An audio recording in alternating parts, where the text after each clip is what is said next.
आज के lab task को एक्सप्लेन करने से पहले मैं आपको थोड़ा-सा पिछले लैब टास्क का फीडबैक दे दूँ।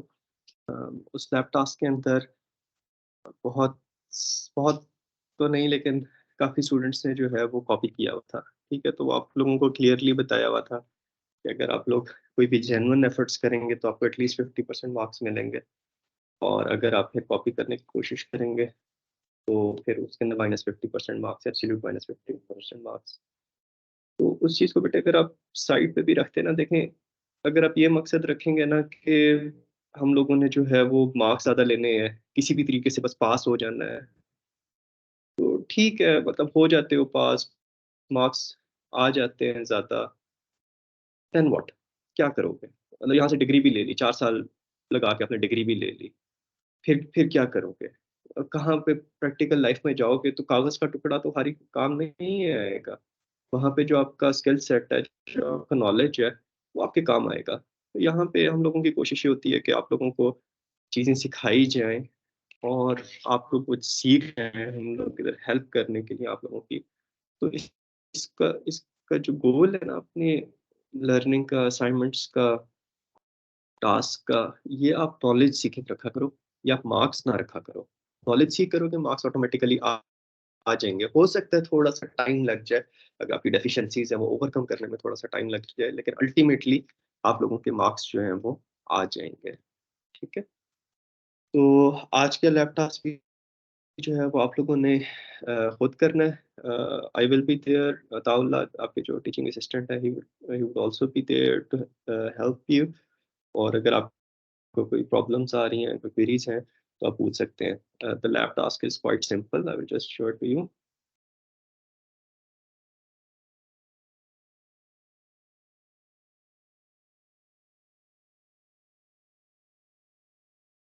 कि कोई एक स्टूडेंट कंफर्म कर दे मेरी आवाज़ क्लियर है और स्क्रीन नज़र आ रही है आप लोगों को?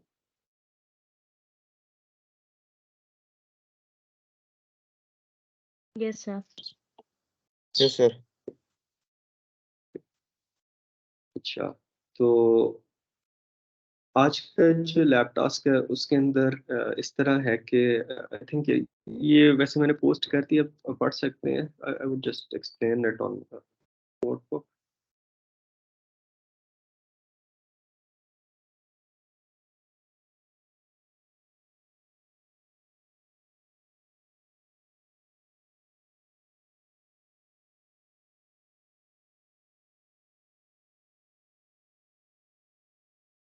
हम लोगों ने लास्ट लेक्चर में ये देखा था कि जो इंसर्शन सॉर्ट होती है उसका बेस्ट केस हमारे पास जो है वो ओमेगा एन है, राइट? और worst case order n square है, और वर्स्ट केस में हमारे पास जो है वो सिलेक्शन सॉर्ट भी जो है वो ऑर्डर एन स्क्वायर में सॉर्टिंग करती है। तो what do you think worst case में जो है वो हमें सिलेक्शन सॉर्ट यूज़ करनी चाहिए या इंसर्शन सॉर्ट यूज़ करनी चाहिए? Selection sort. क्यों? सर उसका कम है ना, इंसर्शन सॉर्ट ज़्यादा टाइम स्टेप्स लेता है। स्टेप्स तो अच्छा, किस तरह कौन से स्टेप्स ज़्यादा लेता है? सिलेक्शन सॉर्ट कौन से स्टेप्स कम लेता है? सर बेस्ट केस के उसमें।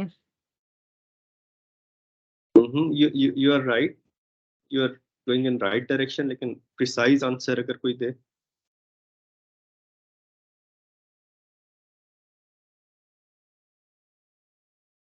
सिलेक्शन सॉर्ट का एग्जीक्यूशन टाइम हमारे पास क्यों कम होगा वर्स्ट केस में as compare to insertion sort? Let's say अगर डाटा हमारे पास जो है वो टोटली रैंडम ऑर्डर में है या डिसेंडिंग ऑर्डर में है?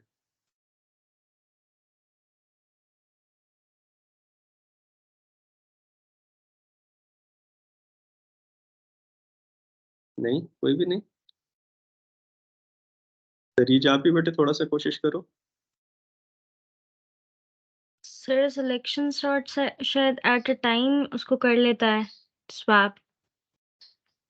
हाँ, yes it is related to swapping. थोड़ा-सा और प्रिसाइज़ हो, सिलेक्शन सॉर्ट जो है वो वर्स्ट केस में कितनी स्वैपिंग्स करेगा और इंसर्शन सॉर्ट कितनी स्वैपिंग्स करेगा?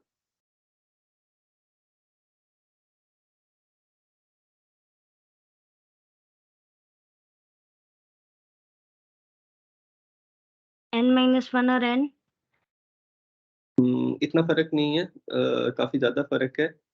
जो सिलेक्शन सॉर्ट है वो तो हमें पता है कि मैक्सिमम n-1 स्वैपिंग्स करेगा ना, एलिमेंट्स को स्वैप करेगा, क्योंकि आउटर लूप के अंदर जो है वो एक आइट्रेशन के अंदर जो है एक स्वैपिंग करता है। जैसे हम लोगों ने कल ये कोट किया था, तो यहाँ पे स्वैपिंग हो रही है ना, और ये आउटर लूप में हो रही है। तो दैट मीन्स कि इसके अंदर एट मोस्ट हमारे पास n-1 जो है वो स्वैपिंग्स होंगी इन वर्स्ट केस। जबकि जो हमारे पास इंसर्शन सॉर्ट है, उसके अंदर अगर आप देखें तो हमारे पास जो स्वैपिंग्स हो रही है वो हमारे पास इनर लूप के अंदर हो रही है, जो व्हाइल लूप है इसके अंदर हो रही है। तो वर्स्ट केस में हमारे पास ऑर्डर एन स्क्वायर स्वैपिंग्स होंगी, और जो स्वैपिंग्स होती हैं they have they take some time. उनका एग्जीक्यूशन टाइम जो है वो नॉर्मल स्टेटमेंट्स जिस तरह इंक्रीमेंट डिक्रीमेंट की स्टेटमेंट्स है, असाइनमेंट स्टेटमेंट्स है, उससे हमारे पास ज़्यादा होता है। उसकी वजह ये है कि खासतौर पे जब हमारे पास लेट्स से नंबर्स नहीं होते, कोई हमारे पास पूरी ऑब्जेक्ट्स हैं, तो पूरी ऑब्जेक्ट को मेमोरी में एक जगह से दूसरी जगह पे शिफ्ट करना, right? So it takes some time. तो इस लैब के अंदर हम लोगों ने क्या करना है, हम लोग ये देखते हैं कि हमारे पास डाटा कितना सॉर्टेड है, ठीक है? और फिर उसके बाद हम लोग देखेंगे कि अगर हमारे पास डाटा जो है वो ऑलमोस्ट सॉर्टेड है, लेट्स से 25% वैल्यूज जो है वो अनसॉर्टेड है, बाकी 75% सॉर्टेड है, तो हम लोग इंसर्शन सॉर्ट यूज कर लेंगे, और अदरवाइज हम लोग जो है वो सिलेक्शन सॉर्ट यूज कर लेंगे। तो लेट्स से हमारे पास कुछ एक नंबर है 1 2 5 7 10 12 15, ये हमारे पास नंबर्स हैं, ठीक है? तो अब हम लोग इसके अंदर देखेंगे कि ये सॉर्टेड है या नहीं। तो उसके लिए हम लोग एक छोटा-सा एक मेजर बना लेते हैं, उसे हम लोग कहते हैं सॉर्टिंग वायलेशंस। सॉर्टिंग वायलेशंस हमारे पास क्या है कि हम लोग ये देखते हैं, लेट्स से इस नंबर से हम लोग शुरू करते हैं, ये देखते हैं कि पिछले नंबर से बड़ा है या छोटा है। 2 is larger than 1, so we say कि दिस इज़ फाइन, सॉर्टेड है। 5 इज़ ग्रेटर देन 2, सॉर्टेड है। 7 इज़ ग्रेटर देन 5, सॉर्टेड है। 10 इज़ ग्रेटर देन 7, सॉर्टेड है। 12 इज़ ग्रेटर देन 10, सॉर्टेड है, एंड सो ऑन, राइट? अब ये इसी को अगर हम लोग शफल कर दें, लेट्स से 5 7 2 10 12 1, राइट? अब हम लोग इसके अंदर देखते हैं कितनी हमारे पास वायलेशंस हैं। अब यहाँ पे हमारे पास हम लोग यहाँ से शुरू करते हैं, 7 से शुरू करते हैं, ये सॉर्टेड है या नहीं? सॉर्टेड है। सॉर्टेड है, आपने पिछले नंबर से ये पढ़ा है, ठीक है? फिर 2 पे आते हैं। अब 2 जो है ये हमारे पास जो है अपने पिछले नंबर से छोटा है। जब हम लोग असेंडिंग ऑर्डर की बात कर रहे हैं तो यहाँ पे फिर हमारे पास एक सॉर्टिंग वायलेशन हो गई, ठीक है?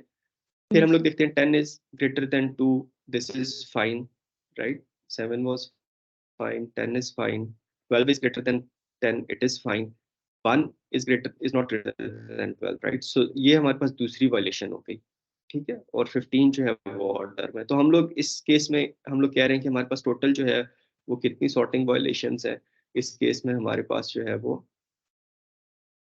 2 सॉर्टिंग वायलेशंस है, ठीक है? एक ये इस जगह पे हो रही है जहाँ पे 2 है, और एक जो है वो हमारे पास ये 1 वाली जगह पे हो रही है जहाँ पे हमारे पास 1 है। क्योंकि ये अपने पिछले एलिमेंट से जो है वो छोटी वैल्यू है, तो इस तरीके से हमें पता चल जाता है कि ये सॉर्टिंग वायलेशन है।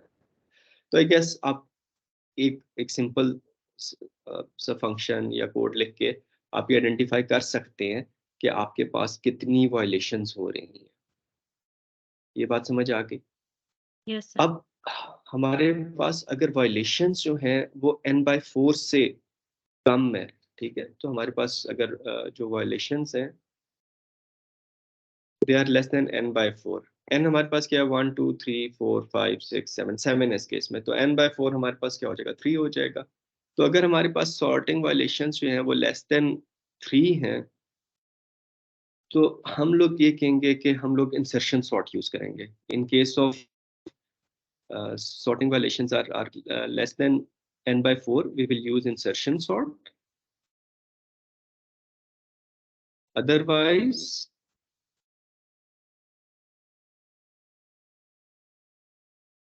हम लोग जो है वो सिलेक्शन सॉर्ट यूज करेंगे।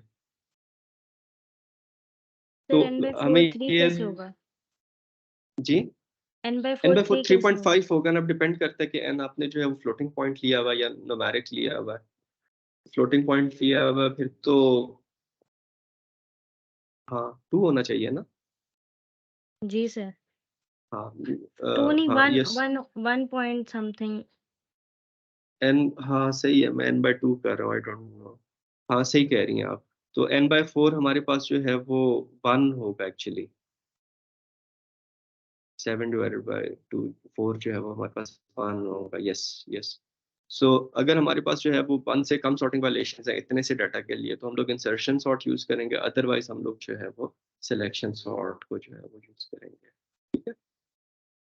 यस। तो ये लैब टास्क है, ये आपने कोड करना है और फिर इसके अंदर थोड़ा सा आपने अपना एनालिसिस करना है। जो आप पूरा कोड लिखेंगे उसका पार्ट बाय पार्ट आपने best case, worst case, exact और एसिम्प्टोटिक टाइम कॉम्प्लेक्सिटी एनालिसिस करना है। और फिर उसके बाद पूरा जो आप प्रोग्राम लिखेंगे उस पूरे प्रोग्राम का जो है वो आपने best case, worst case, exact और एसिम्प्टोटिक टाइम कॉम्प्लेक्सिटी एनालिसिस करना है। ठीक है, समझ आ गई बेटा? सर, और ये मैंने जो जो टाइम असाइनमेंट्स, कॉम्प्लेक्सिटी है वो, सर टाइम कॉम्प्लेक्सिटी हम रफ पे निकालेंगे ना? जी वो रफ पे निकाल के उसकी तस्वीर खींच के वो साथ आप अपलोड करें। सही। ठीक है। तो अगेन इसको आप लोगों ने टोटल अपनी एफर्ट्स करनी है, जेन्युइन एफर्ट्स करनी है। गलत होगा तो आप लोगों के लिए अच्छा है। ठीक है, you would get a chance to learn your mistakes, और फ्यूचर में फिर आपके लिए आप वो मिस्टेक्स नहीं करेंगे, आपको पता होगा। लेकिन अगर आप जो है वो जस्ट कहीं से आप हेल्प लेके कर लेते हैं, तो फिर उसका अल्टीमेटली आपको ही नुकसान होगा। ठीक है बेटे, तो ये प्लीज़ आप लोगों ने जितनी भी एफर्ट्स हैं वो खुद करनी है। आई एम हियर, अताउल्लाह साहब जो हैं वो, sir is also here, we are here to help you. If you have any questions you can ask.